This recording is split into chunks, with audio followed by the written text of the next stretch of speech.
ditetapkan UNESCO sebagai warisan budaya Indonesia, batik tidak hanya dari Pekalongan, Jogja maupun Solo. Ternyata di Kabupaten Cianjur mempunyai batik khas yang dibina melalui UMKM di bawah pendampingan Ikatan Pengusaha Muslimah Indonesia atau IPMI.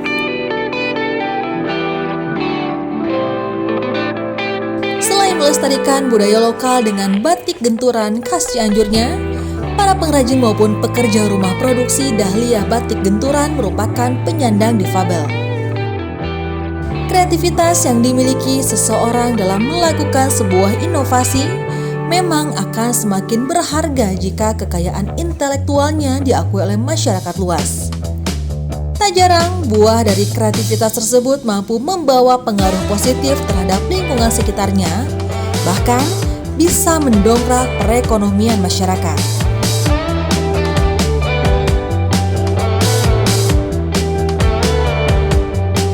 Ya, namanya Eliana Trisnawati. Wanita kelahiran Sukabumi 16 September 1970 ini telah merintis usahanya sejak 11 tahun silam dan kini buah dari kerja kerasnya mampu turut mempromosikan ciri khas budaya Cianjur. Menariknya, berkat ketekunan produknya pun kini telah diakui hingga diperkenalkan di sejumlah daerah, bahkan hingga ke negara lain.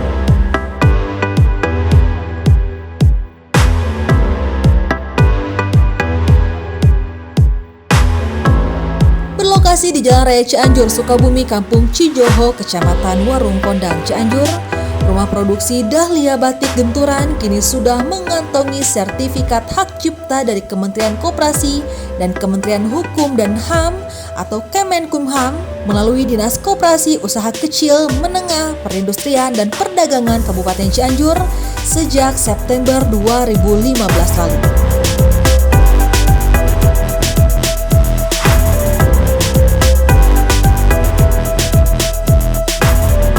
Itu, rumah produksi dahlia batik genturan masuk nominasi pada ajang penganugerahan Koperasi Simpan Pinjam Award 2015 yang bertempat di Gedung Smesco, DKI Jakarta.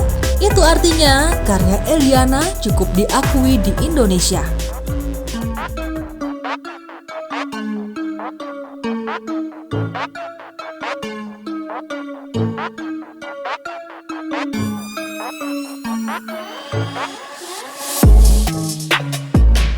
Kapan sih batik genturan ini mulai didirikan? Rumah produksi batik ini didirikan persisnya tanggal 21 Desember 2010. Berarti berbarengan dengan Hari Ibu ya Bu Hari ya? Ibu. Oh, iya. Apa sih langkah awal Ibu mendirikan batik genturan ini seperti apa? Langkah awalnya pertama dari hobi saya. Dari pakai fashion dulu ya. Sehari-hari pakai batik itu adalah sesuatu banget lah buat saya. Sebelum 2010 saya mendirikan koperasi wanita yang mana tujuannya ingin memperdayakan perempuan.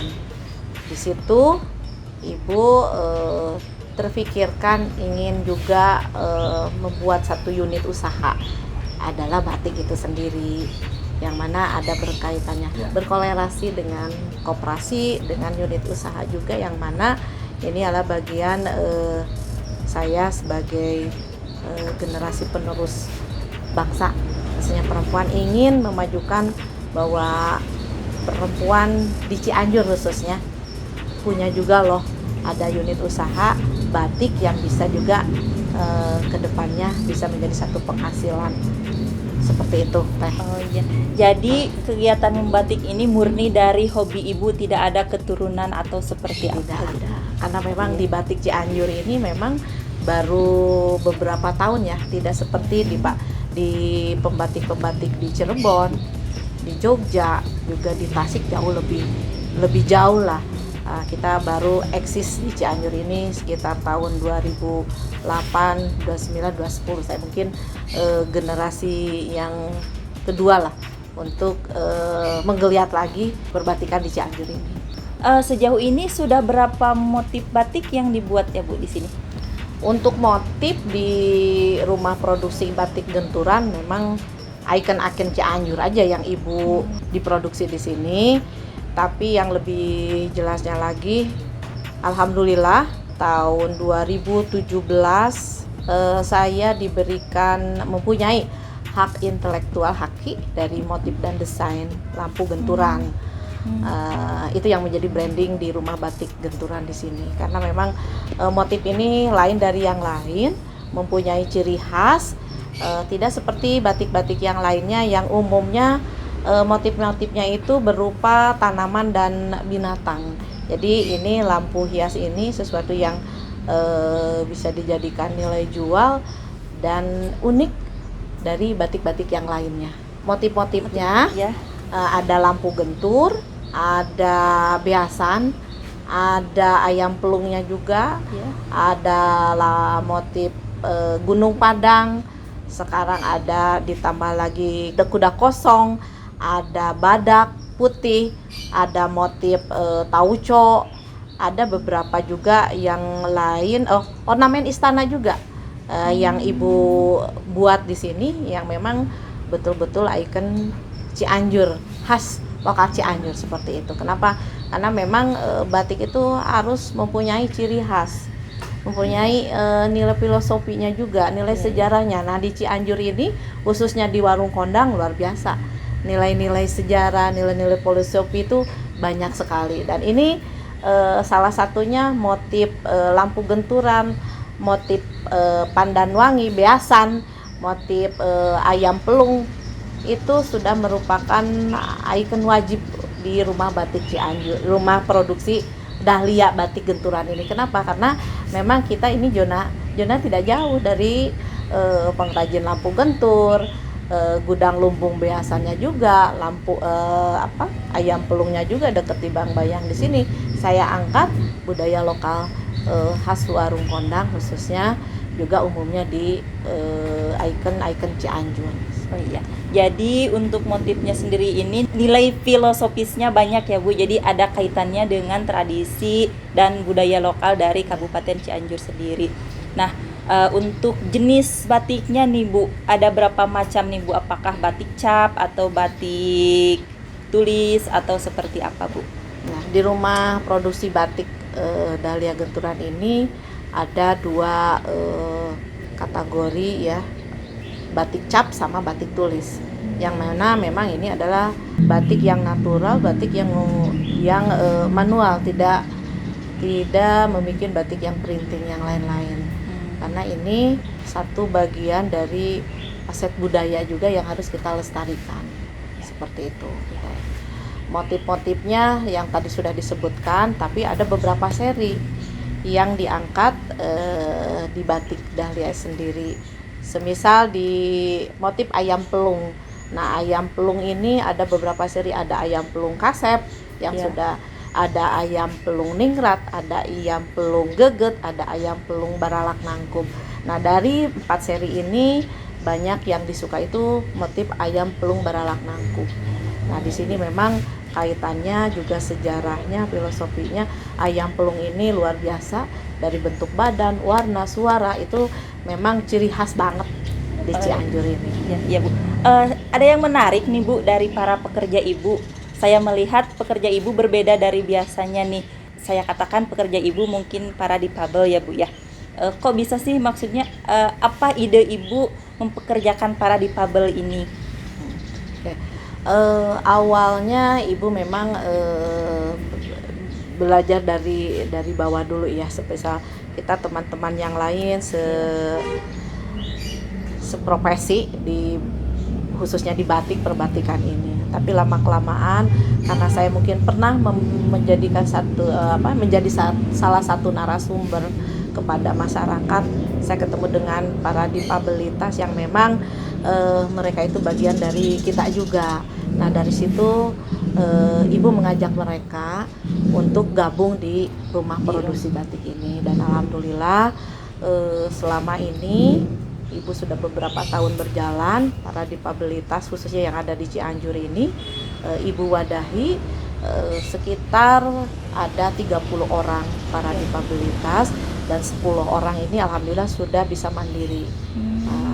Yang bagian yang lainnya mungkin karena banyak sekali difabilitas yang ada di Cianjur ini, tidak hanya di Cianjur tapi ada sampai ke Sindang Barang, Cempaka itu alhamdulillah mereka dengan sukacitanya ingin sekali bergabung dengan kami seperti itu. Tapi tidak murni semua yang memperkerjakan batik di sini adalah orang difabilitas. Tapi ada bagian orang-orang yang khusus yang profesional untuk bisa membuat batik khas tulis dan batik cap, yang mana mereka itu ada yang baru belajar, ada yang memang sudah proses untuk bisa progres, untuk bisa melakukan dan menghasilkan, ada juga yang memang menata dulu ini di sini. Jadi ibu memang memperkerjakan para difabilitas ini sesuai dengan kemampuannya masing-masing. Oh iya iya. Nah, ngomong-ngomong tentang produktivitas ya Bu ya. Nah, sejauh ini rata-rata produktivitas atau dalam sehari atau dalam sebulan nih kira-kira berapa helai kain yang dihasilkan rata-ratanya Bu? Untuk sementara ya, selama ini masih dalam suasana COVID ya. Ibu lebih banyak kita membuat batik tulis karena batik tulis sesuai dengan pangsa pasar dan konsumen kami. Nah, selama ini banyak yang datang ke kami itu yang meminta untuk cenderamata khusus khas Cianjur seperti apa nih, apalagi batiknya ini loh yang harus memang kita dorong dan harus kita support nih untuk bisa mempromosikan lagi ke luar kota, bahkan ke luar negeri juga. Alhamdulillah saya udah mengikuti event-event dan sudah menjadi perwakilan dari Cianjur untuk ikut event di Singapura. Seperti itu. Untuk pemasarannya berarti ini udah go internasional juga ya Bu ya. Nah, sudah kemana aja ini pemasarannya? Untuk produksi konsumen pasar itu kebanyakan sih masih di kota, di daerah Cianjur. Tapi ada sebagian yang tidak tetap untuk pembeliannya seperti itu. Jadi luar kota yang lebih banyak sih justru kita dari luar dari luar negeri ya. Dari luar negeri. Karena kita pernah mengadakan MOU kerjasama dengan Istana Kepresidenan Cipanas waktu itu. Jadi mungkin alhamdulillah saya diberi kepercayaan, dapat rekomen untuk apabila ada pemesanan atau mencari batik-batik khususnya khas Cianjur itu ke kami teh. Jadi itu yang menjadi kebanggaan saya untuk bisa dipromosikan oleh orang-orang ya hebat lah seperti itu. Alhamdulillah ya Bu ya. Selama 2 tahun ini COVID melanda nih Bu ya. Nah, ngaruh nggak ke penjualan? Betul. Bukan ngaruh lagi, ngaruh banget gitu ya. Cuma kami untuk bisa memperkayakan mereka juga tetap kami produksi, tapi tidak seperti biasanya lah. Orang pesen pasti jangankan membeli batik, membeli untuk sehari-hari juga kan semua lah ya. Jadi kami membuat banyak di masker batik seperti itu. Alhamdulillah omsetnya juga adalah nambah-nambah lah untuk bekal mereka, untuk kehidupan mereka. Tapi tetap jalan, tapi tidak seperti yang biasanya. Jadi lebih banyak dialihkan ke pembuatan masker batik. Nah, kira-kira perbandingannya misal antara sebelum COVID dan setelah COVID ini dari segi pendapatan rata-rata ini seperti apa Bu? Boleh diceritakan nggak? Untuk pertama ya pastilah di angka 75% lah. 25% biasanya 75% itu sudah bagus lah ya. Ini 25% juga udah alhamdulillah lah. Yang penting anak-anak jalan, kita produksi, kita itu beraktivitas dan jalan terus. Dari segi pemerintah nih, sejauh ini seberapa besar peran pemerintah dalam mendukung batik genturan ini Bu? Untuk support kepada pelaku usaha khususnya dari Pemda itu sendiri, sebetulnya banyak sekali. Ada bantuan-bantuan untuk mereka seperti difabilitas, pernah dari Bapak Bupati memberikan santunan lumayan banyak juga ya, di kisaran bagi mereka itu bisa memperluas lagi dari usahanya juga untuk bekal ke depannya juga. Nah, ibu ini arahkan, dibimbing juga, terus promosinya sampai Bapak Bupati juga datang ke kami, memberikan rekomen kepada dinas dan instansi juga. Nah, ini juga dikeluarkannya juga seperti Perda Perbuk. Mudah-mudahan ini tersosialisasi sesuai dengan harapan kami untuk bisa menggeliat lagi, untuk bisa berkiprah lagi, berkarya lagi, membangun muatan lokal Cianjur, didorong oleh Pemda setempat, dipakai barang-barang, dijadikan kebanggaan oleh masyarakat Cianjur, kan itu luar biasa. Oh, iya. Apalagi dikerjakan oleh orang Cianjur, dipakai orang Cianjur, dirasakan oleh Cianjur, bangga dong. Oh, iya. Sebagai warga masyarakat Cianjur bahwa Iya. kita juga punya seperti batik-batik yang lainnya, seperti itu. Berarti alhamdulillah ya Bu, sejauh ini peran atau dukungan dari pemerintah itu sangat besar sekali untuk batik genturan ini. Nah, selain dari pemerintah nih Bu, ada nggak dukungan dari korporasi-korporasi besar, misal dari, kalau di daerah Warung Kondang ini kan seperti ada perusahaan air minum. Nah, ada nggak dukungan dari korporasi-korporasi semacam itu Bu? Alhamdulillah. Jadi selama ini kami berkarya ini merekrut banyak orang yang membutuhkan, dan kami pun alhamdulillah terbantu dan dijadikan satu binaan, salah satunya oleh Aqua, PT Tirta Investama. Ini adalah sesuatu banget bagi kami karena ini tidak hanya sebatas memberikan satu kesempatan kita berkarya, jadi mereka itu membimbingnya itu dari hal yang terkecil, misalnya dari layoutnya seperti apa, untuk prasarana membatik di sini disesuaikan dengan para difabel supaya bisa lebih mudah lagi untuk mengerjakannya. Harapan Ibu nih bagi UMKM di seluruh Kabupaten Cianjur ini terhadap pemerintah atau pemangku kebijakan nih? Harapannya banyak, cuma alhamdulillah bagian dari yang sudah terrealisasi itu adalah juga harapan kami, seperti Pemda, khususnya Pak Bupati, juga dinas-dinas terkait yang lainnya. Itu kalau ada event, ada sesuatu yang mereka butuhkan dengan UKM khususnya di perbatikan, itu mereka sangat mendorong sekali, sangat diberikan kesempatan untuk bisa mengarahkan menjadi satu kebanggaan atau memakai batik, membelinya batik itu sendiri oleh kita juga gitu kan. Kalau ini memang sudah terus terkondisi, terlaksana dengan baik, continue setiap tahun, itu batiknya dari mulai sekolah, batik seragam sekolah, batik seragamnya OPTD gitu kan ya, juga instansi-instansi yang lainnya, itu oke banget kalau misalnya itu diberikan kepada pelaku khusus batik orang Cianjur gitu loh.